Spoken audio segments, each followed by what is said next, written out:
Good evening students. आज हम शुरू करेंगे properties of matter and there measurement कि मैटर किस किस टाइप की प्रॉपर्टीज शो करता है और किस तरीके से हम उनको मेजर कर सकते हैं। इससे पहले हमने मैटर की जो क्लासिफिकेशन है वो पढ़ी। अब यहाँ पर हम देखेंगे कि मैटर के पास प्रॉपर्टीज़ कौन कौन सी होती हैं। किसी भी मैटर के पास दो टाइप की प्रॉपर्टीज हो सकती हैं, एक होती है फिजिकल प्रॉपर्टी और दूसरी होती है chemical property. Suppose we have this matter and matter के पास दो टाइप की प्रॉपर्टीज होंगी, एक होगी आपकी फिजिकल प्रॉपर्टी और दूसरी होगी केमिकल प्रॉपर्टी। तो हम यहाँ पर जानेंगे कि फिजिकल प्रॉपर्टी क्या है। किसी भी मैटर के पास में वो प्रॉपर्टी जिसको हम मेजर कर सकते हैं, ऑब्जर्व कर सकते हैं without changing its composition and identity. कहने का मतलब ये है कि ऐसी प्रॉपर्टीज़ जिनको हम मेजर कर सकते हैं, मेजर से मतलब है कि उसको हम कैलकुलेट कर सकते हैं बिना उसकी आइडेंटिटी और कंपोजिशन को चेंज करते हुए। जैसे सपोज मैं यहाँ पर ये H2O ले लूँ, दिस इज़ द मैटर, या फिर हम ले लें यहाँ पर sodium chloride, copper sulphate, barium sulphate etcetera, या पोटेशियम नाइट्रेट। यहाँ पर कोई भी ये मैटर है, अगर इसकी कोई ऐसी प्रॉपर्टी जिसको हम इसकी आइडेंटिटी और इसके कंपोजिशन को बिना चेंज करे हुए अगर मेजर कर सकते हैं तो वो हो जाएगी हमारे पास फिजिकल प्रॉपर्टी। जैसे सोडियम क्लोराइड का कलर, इसका कलर येलो होगा, ठीक है। इसी तरीके से सपोज हमारे पास लिथियम क्लोराइड है, इस लिथियम क्लोराइड के पास में एक डेफिनेट कलर होगा, इसके अलावा इसके पास एक ओडोर होगी, मतलब इसके अंदर किस टाइप की स्मेल आती है, या फिर इसकी density, boiling point, melting point, thermal conductivity, electrical conductivity, refractive index etcetera, ये सभी होती हैं फिजिकल प्रॉपर्टीज। अब इनको हम वन बाय वन आगे समझेंगे। अब इन फिजिकल प्रॉपर्टीज को आगे क्लासीफाई भी किया गया है। एक होती है हमारे पास फंडामेंटल फिजिकल प्रॉपर्टी और दूसरी होती है डिराइव्ड फिजिकल प्रॉपर्टी। तो इनको हम आगे देखेंगे।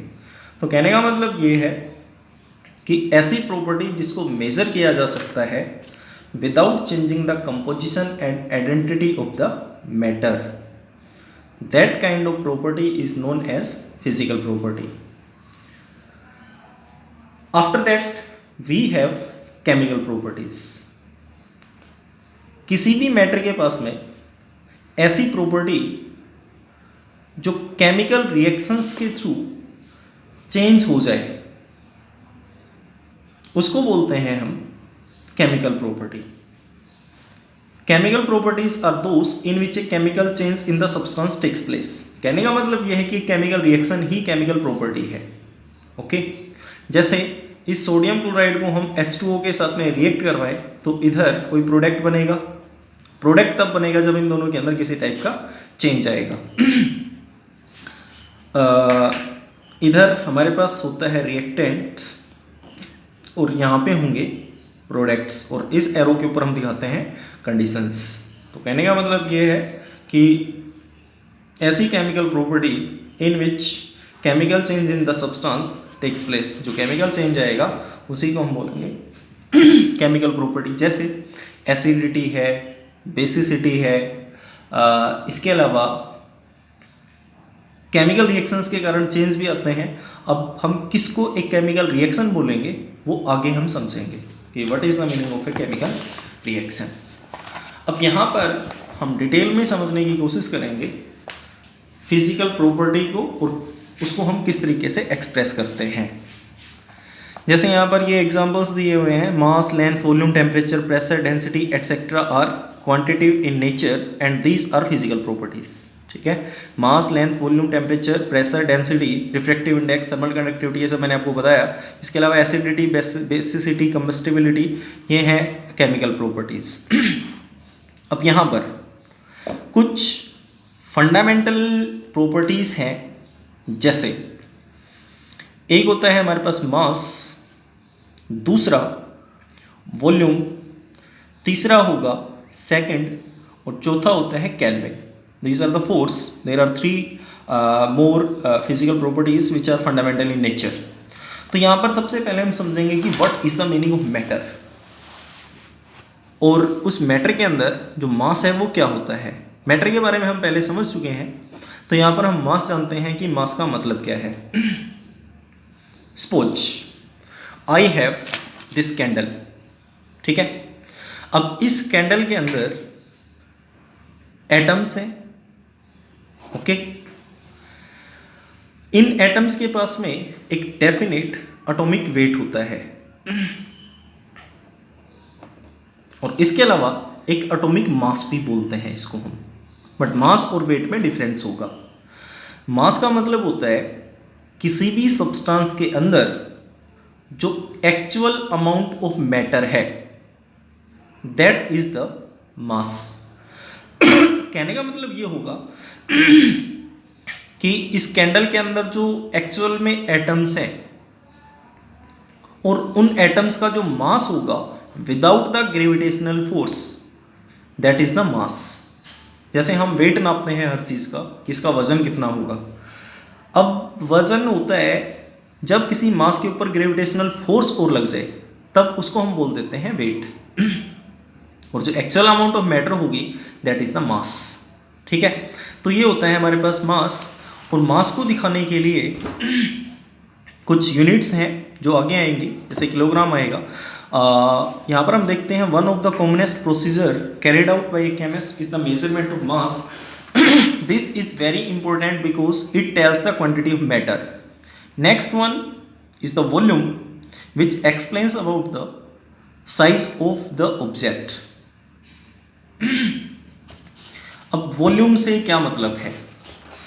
वॉल्यूम से पहले हम देखते हैं डायमेंशंस क्या होते हैं।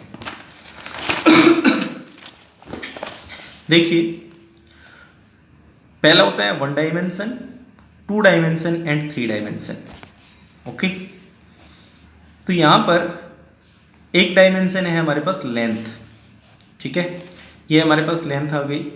दूसरा डायमेंशन है ब्रेड्थ, और तीसरा डायमेंशन होता है हाइट। इस तरीके से टोटल 3 डायमेंशंस होते हैं। तो यहाँ पर जो लेंथ है वो सिर्फ एक डायमेंशन को दिखा रही है। लेंथ और ब्रेड्थ ये दोनों मिलकर दिखाएंगे एरिया को, और एरिया के साथ साथ जब हम हाइट को और इंक्लूड कर दें, this will be the volume. अब यहाँ पर यूनिट्स गिवन है लेंथ, ब्रेड्थ और हाइट की, वो तीनों मीटर में होंगी, ठीक है। और अलग अलग टाइप के सिस्टम्स होते हैं, उन सिस्टम्स के अंदर ये यूनिट्स भी अलग अलग आपको मिलेंगे। तो यहाँ पर वॉल्यूम होगी metre cube. Now what is the actual meaning of volume? The space occupied by any object is known as volume. It will be told later in detail. Next है टाइम। टाइम हमें बताता है कि किसी भी chemical reaction को होने में टाइम कितना लगा,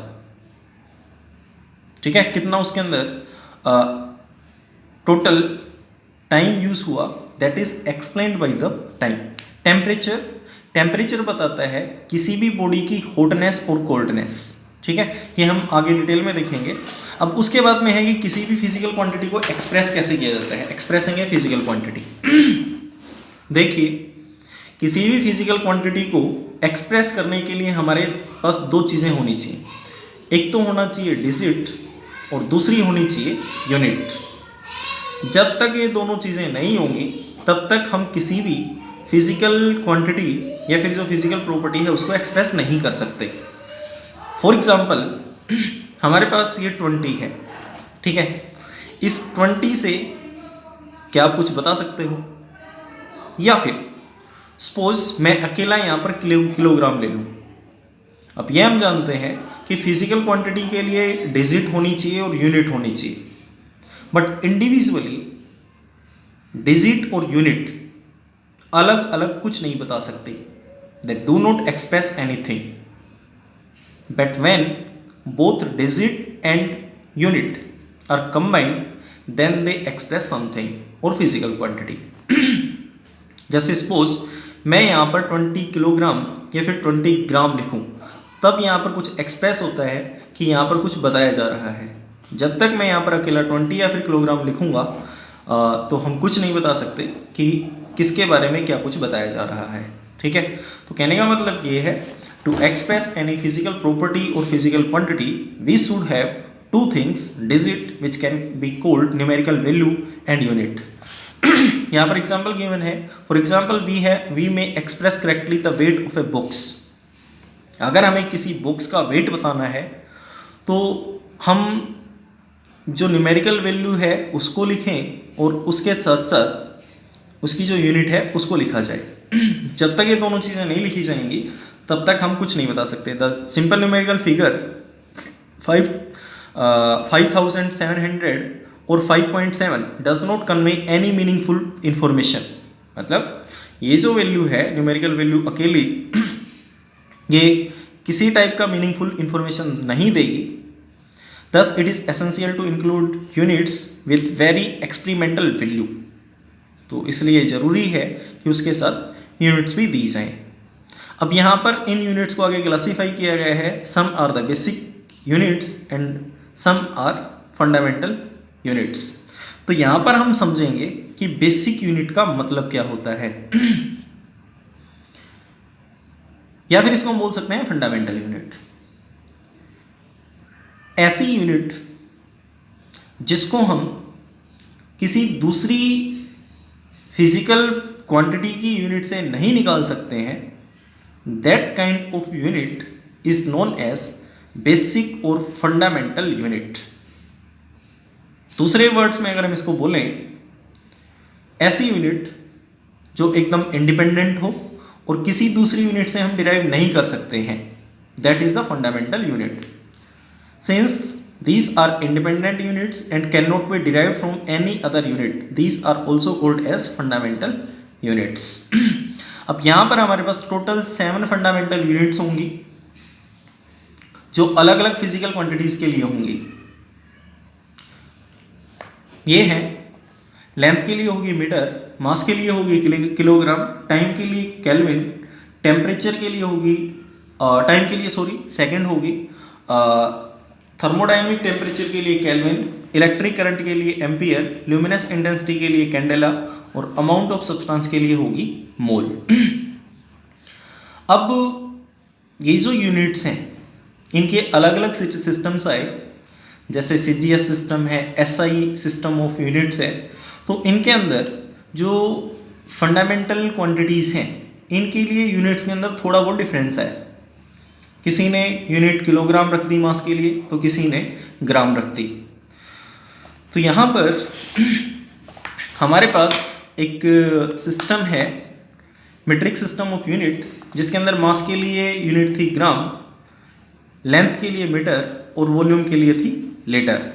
ओके, अब उसके बाद में जो हमारे पास फिलहाल सिस्टम चल रहा है that is the SI system of units. SI की फुल फॉर्म है इंटरनेशनल सिस्टम ऑफ यूनिट्स।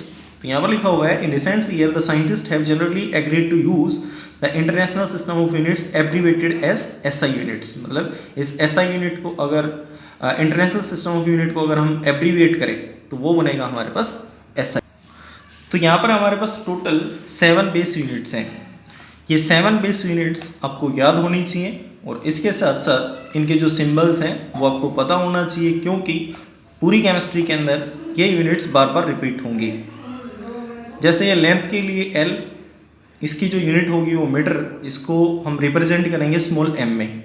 मास के लिए स्मॉल m, यूनिट होगी kilogram which is denoted as kg, time के लिए सेकंड, थर्मोडायनेमिक टेम्परेचर के लिए केल्विन, इलेक्ट्रिक करंट के लिए एम्पियर, ल्यूमिनस इंटेंसिटी के लिए candela and amount of substance के लिए मोल।